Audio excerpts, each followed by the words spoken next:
Married at First Sight, Season 11, Episode 12. This week's couple focus is on Karen and Miles. Let's get into it.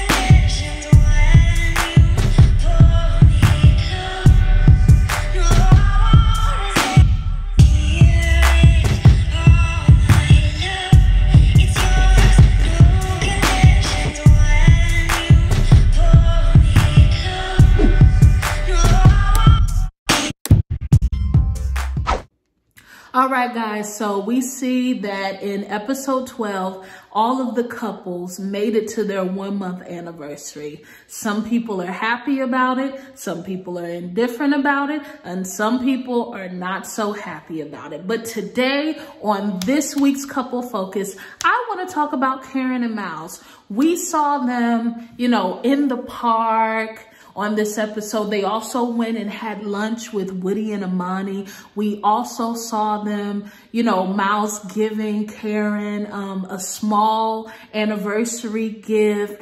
But let me ask you this. Are they married or are they siblings? Because it's kind of hard to tell. In this episode, I saw more big sister, little brother vibes than I ever have in any episode before, which raises a question to me, you guys. You hear so many people say, oh, you should be friends first, friends first, friends first. And I get that while dating. And I hear a lot of married people say, oh, my husband is my best friend. My husband is my best friend. Oh, you have to be best friends. But let me tell you something. There is a clear difference between being best friends and being husband and wife. Marriage is so much deeper than friendship. With friendship, yes, you guys may be connected emotionally, but in a marriage, you guys are interwoven within your soul. It is so much deeper. There is a greater depth to being husband and wife. And if you are not careful, if you subscribe to the, oh, we're best friends kind of culture when it comes to marriage nowadays, you end up putting your marriage in the friend zone. That is my concern for Karen and Miles.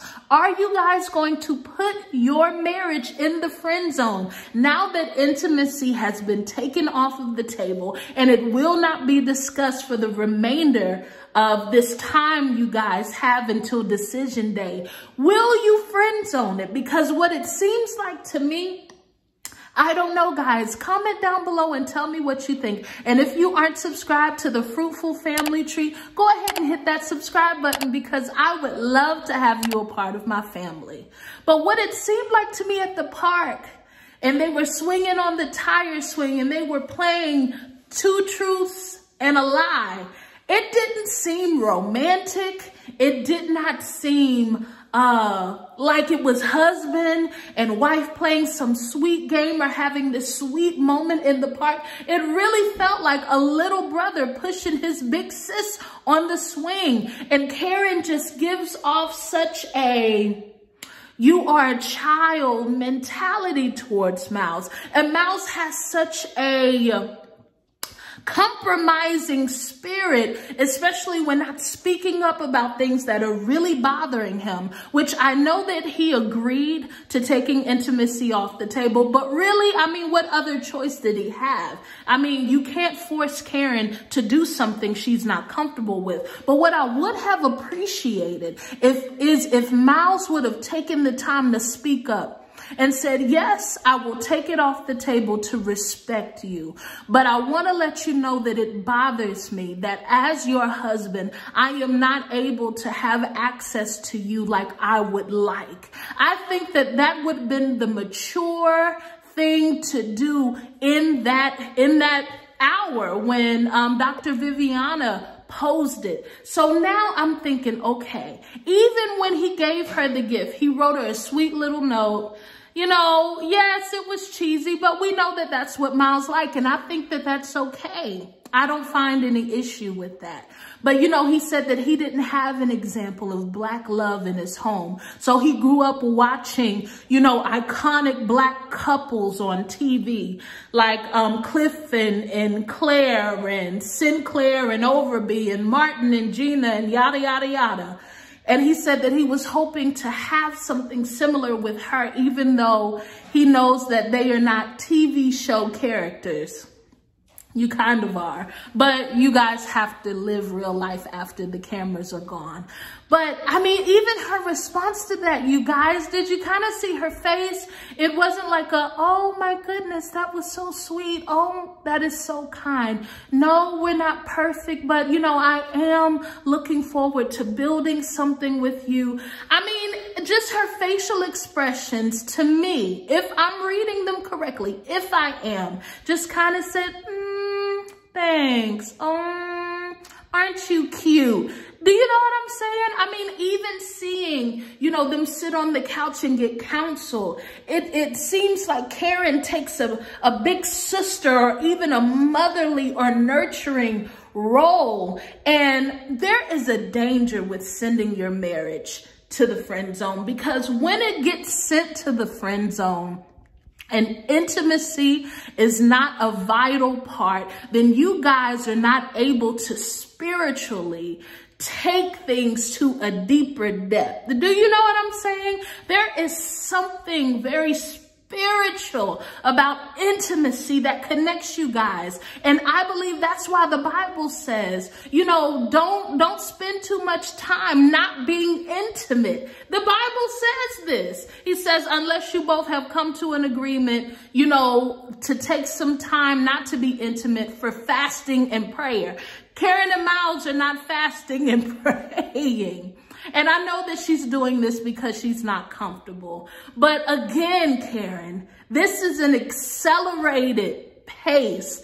This thing, I wonder, did she watch the show before she got on? Did she think she could handle it? And once she got in it, she realized that she couldn't. I also feel like there's so much healing that needs to take place within her. And don't get me started on Miles. This is not a bash on Karen, because Miles, I believe, he is mature for his age, but he is not mature enough for an older woman. And I do believe that there is some healing that needs to take place within him as well, especially with this depression diagnosis.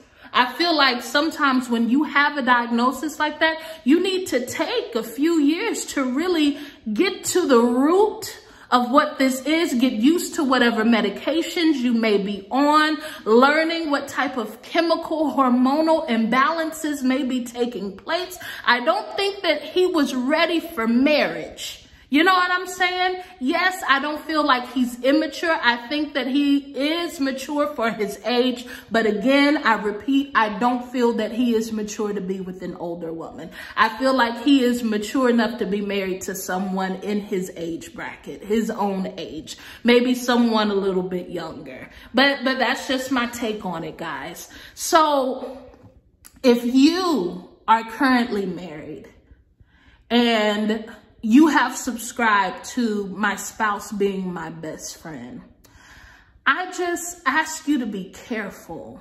Be careful, because you don't want to be so good of friends that next thing you know, you're roommates. You know what I'm saying? You don't want to be so good of friends to next thing you know, you're indifferent when it comes to intimacy. You can take it, you can leave it, it doesn't matter. You don't even make efforts to explore each other in that way, because marriage gives you the right to intimacy. I mean, that is really the only biblical right that you have to have intimacy in marriage. Do you understand what I'm saying? Like, marriage is the only time where intimacy should be explored freely, right? And it concerns me that we have a culture, you know, who explores intimacy outside of marriage, but then when they get married, they lose it. That is so backwards. It should be the other way around, you guys. I am concerned that Karen has friend-zoned Miles. I believe that in order for Miles to kind of discipline himself, not to push Karen to an uncomfortable place, that means he kind of has to friend-zone Karen. And I think you're kind of seeing that come to play. If you disagree with me, I'd love to know why. Please comment and let me know, guys. This is very interesting. Now, I don't mean, you know, they should have just, you know, went on and, you know, yes, that they were strangers when they got married. But a lot of people want to use that as a scapegoat. Like, I mean, especially if you're not Christian, of course, you know, don't pay attention to anything I have to say, because, you know, it really wouldn't apply to you. But I'm talking to those who are believers.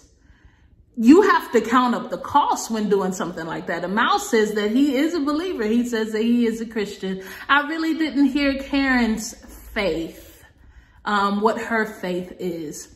But from a biblical perspective, you don't get married, especially at such an accelerated pace, unless you are ready to give yourself fully to that. And if that is a concern for you, then don't get married at first sight. And don't, you know, go at an accelerated pace. I mean, is it just me? Maybe it's just me, you guys. I would love to hear what you think. I definitely warn couples from taking on a friendship mentality to the point where intimacy becomes something either far and few between, or it is taken off the table completely. And you don't want a roommate. You could have a roommate without, you know, signing your life over, without entering into a blood covenant with somebody. Just get a roommate. You know what I'm saying? Marriage is different. Marriage is much deeper. Marriage is till death do you part. And who wants to spend until death do you part? Not exploring intimacy, right? No. So I thank you guys for this couples focus. Make sure you comment. Tell me exactly what you think. Remember, on Monday, 7 p.m. Eastern Standard Time, I will be reading your comments and shouting you out. Thank you so much for watching. Until next time, be fruitful and multiply, and subscribe. Bye.